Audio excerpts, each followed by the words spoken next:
नमस्कार, मैं हूं नगमा और आप देख रहे हैं ट्रेंडिंग स्टोरी विथ नगमा। आज जो एक खबर लगातार हर जगह छाई हुई है वो है मोरबी की, और बहुत ही दर्दनाक और अफसोसनाक है ये खबर, क्योंकि एक ऐसा हादसा हुआ है जहां पर अभी तक जो आंकड़े सामने आए हैं 130 से ज़्यादा लोग मारे गए हैं। और ये जो लोग हैं वो तफरीह के लिए, घूमने के लिए एक पुल पर गए थे। ऐसा पुल जो पिछले 6 महीने से शायद बंद था या 7 महीने से रिपेयर का काम चल रहा था, उसके ऊपर ब्रिज खुलता है। आप कल्पना कीजिए, 3-4 दिन हुए ब्रिज को खुले हुए। जिस कंपनी ने मरम्मत की उसने ब्रिज को खोला और लोग वहाँ पर घूमने जाते हैं। छोटी सी जगह है मोरबी, वहाँ पर लोग घूमने के लिए गए।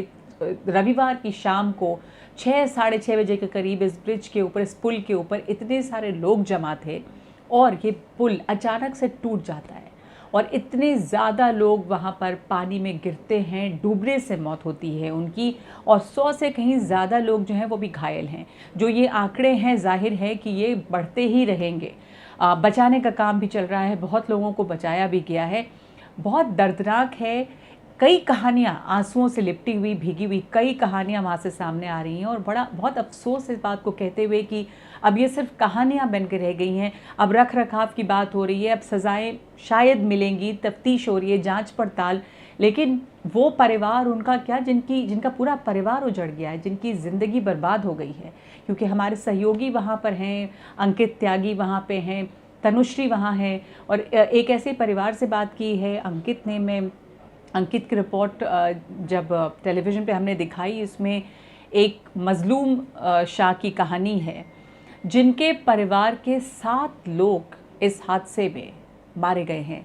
अब उनका जो घर है, अंकित बता रहे थे कि उस घर की पहचान यही है कि यही वो घर है जहाँ के 7 लोग इस परिवार के जो हैं वो मारे गए हैं। तो कोई भी आपको रात चलते उस घर का पता बता देता है। आप सोचिए कि किस तरह, कितने अफसोस की ये बात है। और छोटे छोटे बच्चे, और इस परिवार के भी 9 साल का बच्चा, 7 साल का बच्चा, इनकी जान गई है। और ये तमाम लोग वहाँ पर जो हैं घूमने के लिए गए थे। रविवार की शाम थी, उन्हें लगा छोटी सी जगह है तो वहाँ पे पुल पर नया खुला था पुल, और इसमें ये बेहद अफसोस के साथ साथ बेहद गुस्से की बात है कि जो कंपनी इसके रख रखाव के लिए ज़िम्मेदार थी, जिसने मरम्मत की, बनाया, वो जो कंपनी, उससे बहुत सारे सवाल पूछे जा रहे हैं। लेकिन इस कंपनी ने टिकट बेचे इसके लिए, 17-17 रुपये के टिकट कटाए हैं लोगों ने, और वो वहाँ पे गए हैं। अब ये एक बहुत अहम सवाल है कि इस तरह का जो सस्पेंशन ब्रिज होता है उसके ऊपर एक समय में कितने लोग खड़े हो सकते हैं।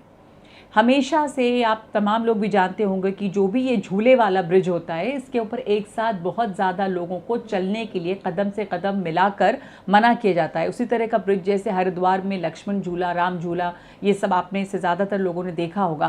तो इकट्ठे बहुत लोगों के खड़े होने के लिए भी मना किया जाता है, और साथ चलने के लिए, क्योंकि ये लोड फिर उस पर बढ़ जाता है और जो सस्पेंशन ब्रिज है वो टूट भी सकता है। और यही यहाँ पर हुआ। लेकिन हो सकता है बहुत लोगों को इसकी जानकारी नहीं हो, तो वो कंपनी कहाँ थी, वो नगर पालिका कहाँ थी, जिनको ये बताना था कि इसकी कैपेसिटी, इसकी क्षमता क्या है, कितने लोग ज़्यादा से ज़्यादा इस पुल पर एक साथ खड़े हो सकते हैं। या ये इन्होंने नज़रअंदाज कर दिया और 17-17 रुपये के टिकट बेचकर जितने लोगों ने ख़रीदा उतने लोगों को वहाँ पर जाने दिया। और तभी चश्मदीद जो है वो कहते हैं, पूरा अंदाज़ा तो है नहीं लेकिन ब्रिज भरा हुआ था, कहते हैं कम से कम 500 लोग वहाँ खड़े थे उस वक्त। 500 लोगों की क्षमता नहीं थी इस ब्रिज की।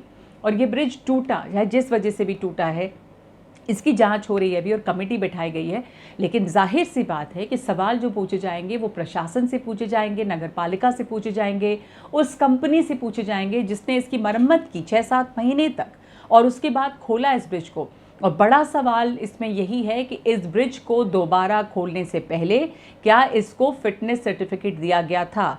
क्या लोगों के इस्तेमाल के लायक था ये ब्रिज, ये पुल, जिसने 130 से ज़्यादा लोगों की जान ले ली है?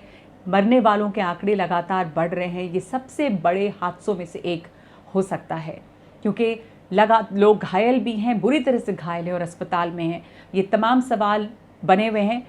इसमें सवाल यही पूछे जा रहे हैं, और जांच रिपोर्ट में सामने आएगा कि वो कंपनी जो शायद घड़ियाँ बनाती है, जिसका कोई तजुर्बा नहीं था पहले पुल की मरम्मत का, उसको ये ठेका कैसे मिला, और कहाँ थी वो म्यूनिसिपल कॉरपोरेशन या म्यूनिसिपैलिटी जिसका ज़िम्मा था कि वहाँ पर जो लोगों को टिकट बेच रहे थे वो कितने टिकट बेचेंगे और कितनी क्षमता है इस पुल की। तो बहुत ही दर्दनाक, अफसोसनाक और गुस्से वाला ये हादसा है। आप सोचिएगा कि जो लोग, जिनका पूरा का पूरा परिवार उजड़ गया है, उन पर इस वक्त क्या बीत रही होगी।